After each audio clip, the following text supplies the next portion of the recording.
Hi hello అండి, welcome to Avanthi లాక్స్ and home tips. Friends, మనకి ఎప్పుడైనా నోరు చప్పగా ఉన్నప్పుడు కారకారంగా తినాలనిపిస్తూ ఉంటుంది.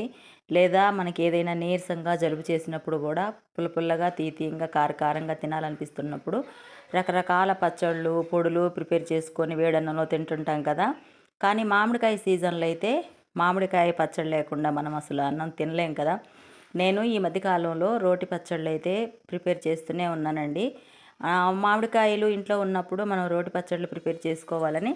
ఊరగాయ పచ్చడి అయితే నేను ఇంకా పెట్టలేదండి, పచ్చడి పెట్టాలి. ఈ రోటి పచ్చడి కోసం అయితే 1 టేబుల్ స్పూన్ మెంతులు, 1 టేబుల్ స్పూను ఆవాలు, 1 టేబుల్ స్పూన్ జీలకర్ర తీసుకొని కొంచెం మెంతులు ఫ్రై అయ్యేదాకా ఫ్రై చేసి అవి తీసి పక్కన పెట్టి ఉంచానండి. నేను తీసుకున్న 3 కాయలకి ఒక 10 ఎండుమిర్చీలు తుంచి కొంచెం ఆయిల్ వేసి ఫ్రై చేసి అవి కూడా పక్కన పెట్టి ఉంచాను. ఈ 3 మామిడికాయలు అయితే చాలా పుల్లగా ఉన్నాయండి. చూడడానికి లోపల ఎర్రగా ఉందనే కానీ పుల్లగా ఉన్నాయి. పుల్ల మామిడికాయలే ఇవి. మనం తీయగా ఉన్న మామిడికాయలతోటి పచ్చడి ప్రిపేర్ చేసుకుంటే అసలు తిన్నట్టు తినబుద్దిగా అయినట్టు కూడా ఉండదండి. ఎందుకంటే పుల్లగా తీయగా కారకారంగా ఉన్నప్పుడే మనకి స్పైసీ తెలుస్తూ ఉంటుంది నోటికైతే. నేను ఇంక 3 మామిడికాయలకి శుభ్రంగా చెక్కు మొత్తం తీసేసి అవి ముక్కలుగా కట్ చేసుకోవాలి కదండి మనము, సన్న ముక్కలుగా లాగా.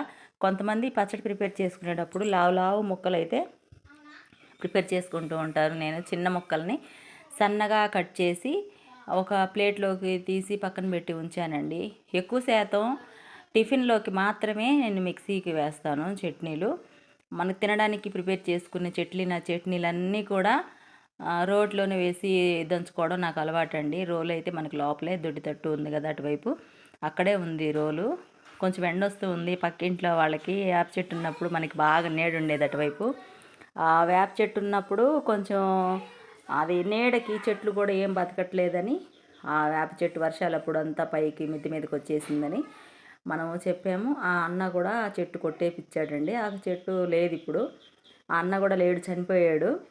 ఈరోజు ఇంకా ఈ పచ్చడి నూరుకోవడానికి కొంచెం ఎండ అనిపించినప్పుడు నాకు అది గుర్తొచ్చింది. అందుకని వాళ్ళ ప్రస్తావన తీసుకొచ్చానండి, లేకపోతే తీసుకొచ్చేదాన్ని కాదు. ఇంకా పచ్చడి అయితే బాగా సాల్ట్ వేసి మెత్తగా పొడిలాగా చేసుకోవాలి.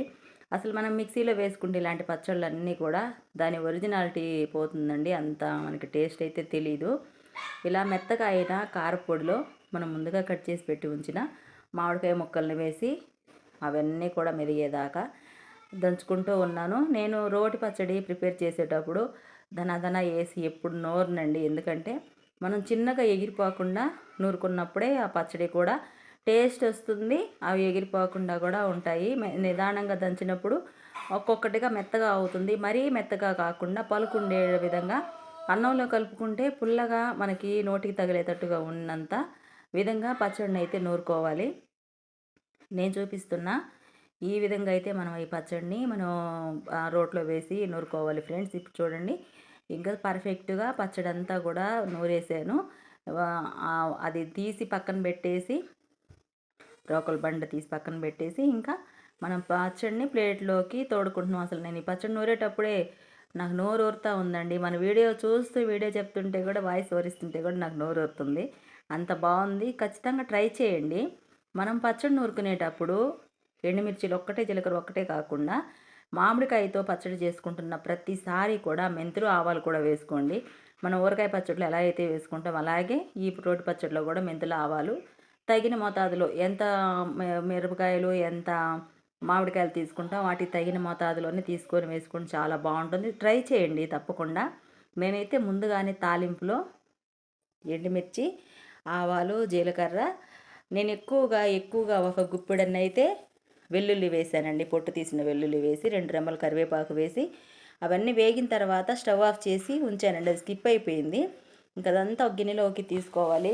మనము రోటి పచ్చడి నూరుకున్నప్పుడైనా కానీ లేదా ఊరగాయ పచ్చడి పెట్టినప్పుడైనా కానీ ఈ విధంగా మనం అంతా ఒక గిన్నెలోకి తీసుకొని ఏ పచ్చడిలో అయితే మనం కలిపామో ఆ పచ్చడిలో నేనైతే వేడి అన్నం వేసానండి ఫ్రెండ్స్. వేడి అన్నం వేసుకొని ఆ వేడి అన్నం మనం ఏ పచ్చడి తాలింపు వేసామో ఆ గిన్నెలో వేసి ఆ కడాయిలో వేసి ఆ అన్నం అంతా కలుపుకొని ముద్ద తర్వాత ముద్ద తింటుంటే అసలు ఆ రుచి చాలా బాగుందండి. చాలా బాగుంది. ట్రై చేయండి మీరు ఒకసారి.